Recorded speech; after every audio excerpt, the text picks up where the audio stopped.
those are songs that a lot of startups or startuppers would like to listen to and watch. Stonebwoy is a fantastic young man, and he's doing so good. And I'm hoping that some way, somehow, he would also find some investors investing in him so he can groom other young people who would want to be like him. But anyway, here we're going to talk about startups in Ghana and the opportunity for investors. There are some people who've got some fantastic and great ideas, but they are not able to position themselves well for potential investors to come in and then drop in their investments. But those are things that we need to learn along the line. So this morning, I'm going to talk to 3 people, 2 beautiful ladies and 1 gentleman. I qualified the ladies, I didn't qualify the gentleman. But anyway, more like it. Kingsley, yeah. How are you doing? Good to see you. And very well, thank you. Welcome to TV Africa. And okay, so Efua Safwa, you are PR, Brands and Communications Enabler. Yes. Wow, that's a big post. And Billy Sule. Yes. Growth Consultant at Founders Factory Africa. Yes. Wow. Kingsley, you are CEO of KudiGO. Yes. What is KudiGO? So KudiGO is a startup that is focused on helping informal and small retail businesses to be able to grow their business. Okay. So basically, I'm a techie. I've been a geek for the past 10 years. Mm-hmm. And we've always been thinking that tech can change Africa.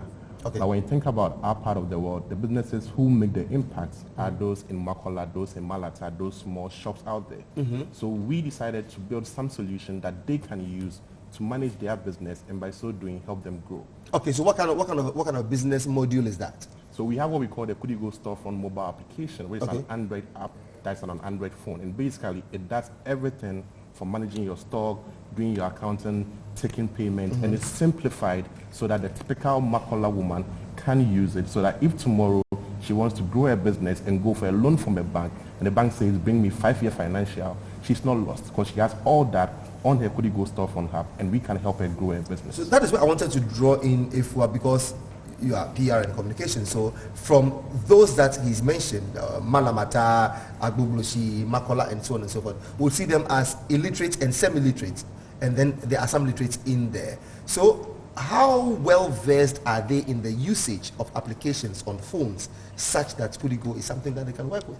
So we've simplified the application such that anybody that's able to use WhatsApp, anybody that can actually make calls can also use the application. Is it in the local language? No, it's not it's in English, but anybody that is able to function or have some kind of is able to do things around WhatsApp can actually use it. So if you know how to upload pictures on WhatsApp, and you are able to do, anybody that is knowledgeable in some form of tech can also use our application. You see, the reason why I ask so is that perhaps there are other young people who are trying to develop certain things in this line, in this regard. Right. And it is very significant for them to know that simplifying it or even taking it to another level in terms of introducing other local languages could be something that is good. Okay, so let me come to you, Sile. What did you find in them such that you decided to invest in them? So Founders Factory Africa is really focused on finding the top tech talent in Africa, investing in them and growing them. And the way that our model works is we partner with corporates. So one of the first investors in Founders Factory Africa was Standard Bank. Standard Bank. Standard Bank from South Africa. And so they were very much interested in startups that are building fintech, so financial tech solutions. And so we had, hundreds and hundreds of applications come through, and we saw KudiGO and what they were doing. What made them like a very interesting business for us was the fact that, their fintech solution, they were already able to demonstrate that, they've created a product, they've demonstrated some traction, so they're very serious about what they were doing. And also the social impact that it's having, right? So enabling these local vendors to be able to run their business a lot easier, and then in the future have access to finance, right? So, people tend to think that, it's all about investment, it's all about bringing money, like businesses need money. Yes, we know that. But there's just last year, there was over $600 million of venture capital entering Africa, right? And that's the one that's even sort of published, right? So there's a lot more. I estimate it's more like billions of dollars that are coming in. It should be, because it's 100 million for the whole of Africa. Absolutely. It's kind of small. Yeah, so I mean, this is venture capital, so there's more investment. Exactly. And for venture capital, we expect that to even double this year, right? So there's money coming into Africa to grow startups, but there's barriers to access. So KudiGO solution is helping at least the grassroots, ease that barrier to access. And then for startups like KudiGO, we focus beyond just the cash injection. When you talk about us investing, is beyond the investment is beyond the money, right? What we provide is really, we work on getting the top talent in Africa. So talent is everything. So we support them with engineering, with data science. I'm from a growth consulting background, so I'm supporting them with growth, right? And it's not just the typical accelerator program where you come in and you do some courses, etc. You see that I'm actually physically here with them in Ghana, on site, helping them to solve their problems. So we're very much tailoring and supporting them, co-creating and co-building with them, not just running some slides and teaching them, this is what you should be doing. How many of their kind did you come across in Ghana? Okay, so a little bit of history about Founders Factory, right? We just recently launched officially Founders Factory Africa, launched at the end of last year. But the team that founded Founders Factory Africa was running an accelerator in the past. And so in 5 years, they were able to scale hundreds of businesses. So they have a lot of experience in building and scaling businesses. And so we decided to focus on the African market. There's a lot of potential here, a lot of people who need our support. And we have access to the talent, we have access to the investment, and we have access to the ecosystem to provide to them and help them grow. So we decided to have an African focus, and really our model also focuses on partnering with not just investors, but really partnering with the large corporates, right? To help deliver what we call unfair advantage to the startups. So it's beyond just giving them money. You also have, imagine KudiGO now has access to standard banks. We have access to their channels, to their distribution network. So unlocking unfair advantages like that, they will never get if they just had the cash. Right, and also bringing that talent to sit in-house with them and help them solve their problems and grow. And the impact it's very, very clear. Since they joined the accelerator in the last 4 months, for example, they've grown their transactions volumes by 10x, so over 10 times. And that's just in the last 4 months. All right, okay. So that means there's a lot of room for improvement. There's a lot of room. Go back. Did you, in your search to deal with startups, did you find others in their category? Of course. Did you get, and what was it that you saw? Is it all about people who are tech savvy? Or the other ventures that you go into? So definitely, we look at startups that have a tech focus, and we look in different verticals. So the first investor was Standard Bank, so we looked at the fintech vertical. We recently onboarded Netcare as well, so Netcare is an investor now, and we're looking at health tech startups. So if there are any health tech startups in Ghana and you're looking for funding and the kind of support that FFA can bring, then definitely go to foundersfactoryafrica.com and start applying. So we had a lot of applications, but what we really look out for people who can demonstrate. People have ideas, right? But you need to be able to execute, or at least show that level of commitment and that you're trying. So you need to be able to execute, and it's okay to get things wrong, but it's not okay not to do anything. So we saw that they're testing, they're trying. There's some things that worked, some things didn't work, but having that mindset of we're experimenting, we're testing, and it's okay if we get something wrong, but we're learning. We're failing fast, learning fast, and growing, you understand? So that kind of mindset, and you'll see with a lot of investors these days, it's not, we don't look just at the idea, it's also about the people, right? So when you say people, what do you mean? Has it got to do with the attitude, character? Yes, it's a mix of those things. So typically you find accelerator, they're looking for people with a certain background or profile, but Founders Factory doesn't do that, because it means typically actually, that the figure I told you about VC capital that comes into Africa? Yes. Actually, Ghana is lagging behind in terms of startups accessing VC finance. Okay. And that's because they look at people from, you know, certain backgrounds. For example, in Africa, you have a lot of Nigerians who have gone to Harvard and all those top B schools. But we don't look at that. We're looking at the person and what they're able to deliver, their attitude, the way that they're thinking. And Kingsley is a great example of somebody who is open to ideas. Sometimes people are very they're very inflexible, right? But he's willing to learn. He's learning. He's experimenting. Okay. That experimental mindset. So let him tell us what it is that is different about him. So, how did you start all this? How did you conceive the idea? Tell him about grandma. And how well composed were you in ensuring that you created a certain niche for yourself to be identified and investments coming in? So, like Billy said, I didn't go to any of those Harvard and those places. Right. Okay. I'm a typical Ghana boy, typical Saito boy, grew up in Newtown, all that kind of stuff. Right. And for me, I've been running my own company for the past 10 years. Oh, wow. And this is my third company I started. And this company, I started it for my grandma. And my grandma, because my grandma has run a provision store for the past 30-something years. She's a rich woman. She's not rich, sadly. And I think 2 years ago, she went to microfinance for a loan of around $100, and we're charging a 40% interest rate. Okay. So I got really upset. And I went there ready to fight. And they told me that, well, Kingsley, your grandma came here with a big notebook that these are her records. We can't bank on that. And I'm like, you know her. She's lived just like, well, we don't know her business. We know her, not her business. And so that made me think that who else has this problem aside my grandma? And interesting to know that 90% of retail business in Africa is done by people in the informal sector. Right. And they don't use any tech whatsoever. They can't grow their business. That container store there will stay there for 10 years and never go to become a big store. So we figured, what should we do to help them grow? Because once they grow, there's direct social impact. Right. So we actually, for like 6 months, we didn't write any code whatsoever. We went to the market, sat down with them, asked them, why are you not using tech? You have a big store, everything is in your head. What's the problem? Okay. So whatever we built at the end of the day was designed based on what they told us, which is why to what Safua said, it's not really about them knowing tech, it's about mimicking it to their current user experience. Right. So they write in books. So KudiGO is as easy as writing in a book. Once you capture it, you are done. And we do all the hard work in the tech. And for me, it's really a passion-driven thing because, yes, I'm making money, but I can go to Makolama and see a market woman using my solution and see her growing. For so me, what are the kind of things practically that you make them do? What are you looking at? That they take stock?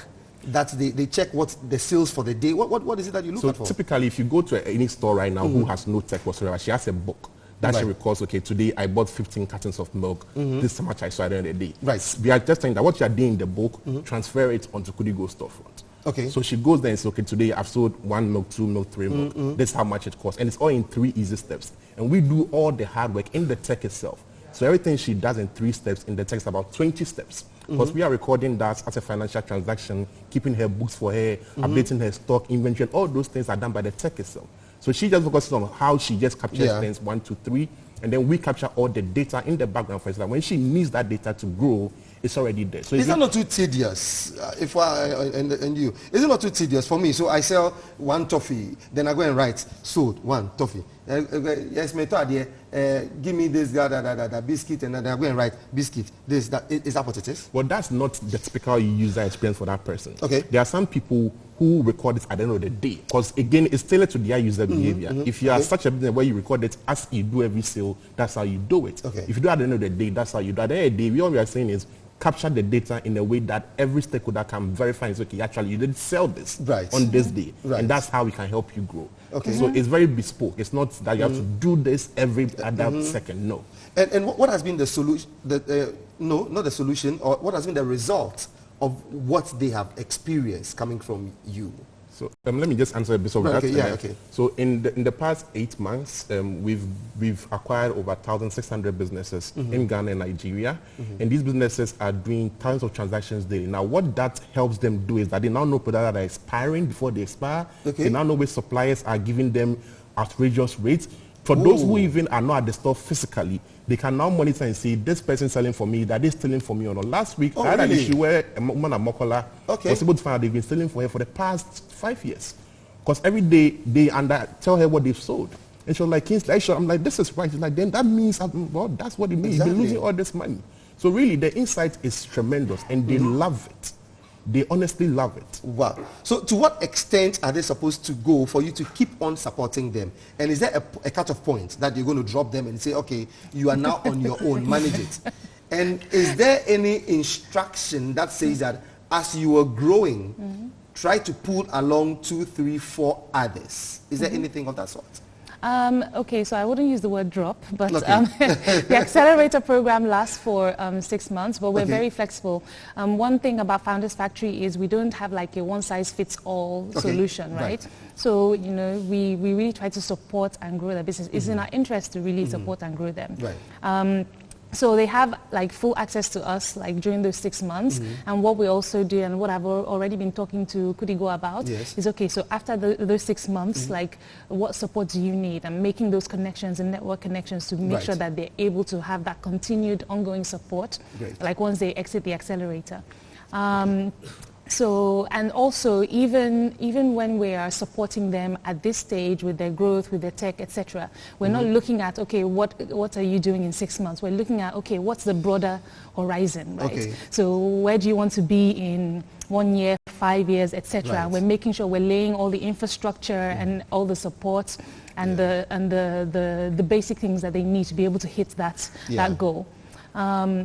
So yeah, it's not you know, just the, you know, pick them up and then exactly. Drop them. And so then also after they exit the accelerator, we support them with doing their next capital raise as well. So you know, they can get further investment from Standard Bank or any other investor that well. Okay, so you mentioned something critically that I want us to focus on. That has to do with the fact that when it comes to the venture capital kind of situation, in Ghana is lagging behind.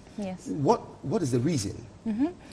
Typically, you know, accelerators, they focus on this profile of entrepreneurs, right? So people who have like come from Harvard or Cambridge, etc. Right? So their profiling criteria it's very much focused on a certain type, you know. And for example, in Nigeria, you have a lot of Nigerians who have gone to those Ivy League schools. Exactly. So that's what they're looking at for. They're not looking at for how bright your idea is, how smart you are, and how well focused or how well you package your business plan. That's not what they're looking at for. They're looking at for that kind of status. Absolutely. And also we're looking also further because we're really focused on, you know, the social impact that this is going to have in Africa. So we're looking at, you know, things that will help Africa as a whole grow. And like really empowering people from the grassroots. So if you look at the portfolio of startups that we have, it's really, really focused on that. You can see there's a clear social impact as well. So what are some of the feedbacks you've collected from these market women, if there are any? And if there's any improvement they want, what is their request to you guys? Yeah, so what we basically do is that everything that we've been doing has been improving the app every time, has been because of the feedback that we get from people there. So now we have like summary reports. Now we have where you can check your report, whether it's daily, whether it's monthly, whether it's in the long term.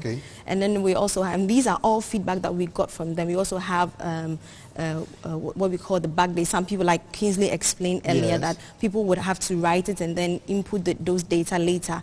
So some people do it a day after. So we have like a back date feature. What was the most mind-blowing feedback that you got? Okay, so for